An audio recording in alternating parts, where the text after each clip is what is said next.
আমি সৌরভ ভট্টাচার্য, আমার মা রীতা ভট্টাচার্য, উনি ক্যান্সারে আক্রান্ত লাস্ট 3 মাস ধরে।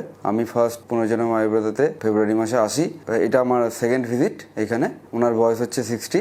মা অ্যাকচুয়ালি টিউমারে আক্রান্ত হয়েছিলেন গত বছর আগস্ট মাসে। তারপরে ওনার একটা প্রাইভেট নার্সিংহোমে আমরা অপারেটটা করাই। টিউমারটা ছিল হচ্ছে আমার পেটের রাইট সাইডে ছিল। সেখানে অপারেশনের পর থেকেই কিছু ইস্যুস ছিল, প্রথম থেকেই, যে জায়গাটা শোকাচ্ছিল না প্রপারলি। আমি ডাক্তারের কনসালটেশনের সঙ্গে মানে অ্যাসোসিয়েটেড ছিলাম, বাট উনি আমাদেরকে দিচ্ছিলেন যে ঠিক আছে, এটা একটু যেহেতু এজ ওনার বেশি, একটু বয়স বেশি হয়ে গেছে, ওনার একটু রিকভারি টাইম একটু বেশি লাগবে। সেই করে 1 মাস 2 মাস 3 মাস পার হয়ে যায়। তারপরে আমরা একটা অন্য ডাক্তারের কাছে অ্যাপয়েন্ট নিই। তিনি রেসপন্স করে বললেন, না, এটা তো সারেনি, ভেতরে আর একটা টিউমার এবং আরও বড় কিছু হয়ে আছে। আমরা আবার একটা সিটি স্ক্যান করানোর পর জানতে পারি, উনি বললেন যে এটা মানে ভয়াবহ একটা ইনফেকশন হয়ে গেছে উইথ মানে ইন্টেস্টাইনে যেখানে ইনভলভ আছে, এবং সেটা একটা মেজর অপারেশন করতে হবে যেহেতু ইন্টেস্টাইন ইনভলভড আছে। এবং তারা একটা 1 মাস 1.5 মাস পর অপারেট ডেট দেন। সেটা অপারেশন ওই ডাক্তারের আন্ডারেই হয়, উনি সাকসেসফুল করেছেন। কিন্তু তার বায়োপসিতে মানে যে টিউমার এবং অ্যাসোসিয়েটেড পার্টস বেরিয়েছিল অপারেট করার পর, সেটাতে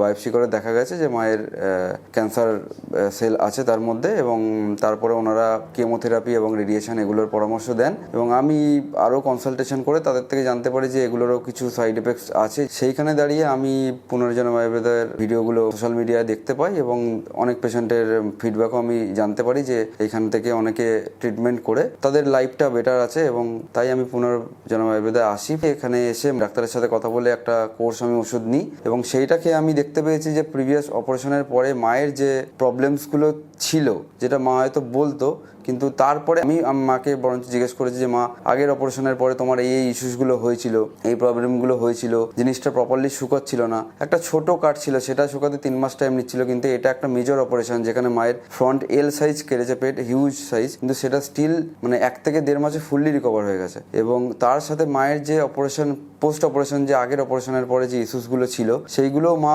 মানে কোনো রকম ইস্যুস আর পাননি। ইনফ্যাক্ট মায়ের যে ক্যান্সারের যে প্রবলেমগুলো ডাক্তার আমাকে বলেছিলেন যে এই ইস্যুসগুলো হতে পারে, ওনার ডাইজেশন রিলেটেড ইস্যু হতে পারে যেহেতু পেট থেকে বেরিয়েছে জিনিসগুলো, আপনাদের এই এখানকার ওষুধটা খেয়ে আমি মনে করেছি যে মা বেটার আছে। এবং হয়তো ডাক্তারের কথা শুনে ফুল কোর্সটা কমপ্লিট করলে হয়তো মাকে আমি পুরোপুরি সেই জায়গাটা আবার দিতে পারবো যেটা মায়ের আগে ছিল। এটাই আমি হোপ করছি এখনও। খাওয়া দাওয়া ডাক্তার যেরকম সাজেস্ট করেছিলেন আমাকে, যে সাদা জিনিসটা মেজরিটি বাদ দিতে, সেটাই আমরা রেখেছি। কিন্তু আশা করছি যে আগের থেকে মা অনেক বেটার আছে এবং আশা করছি মাকে আমি পুরো সুস্থ করে তুলতে পারবো।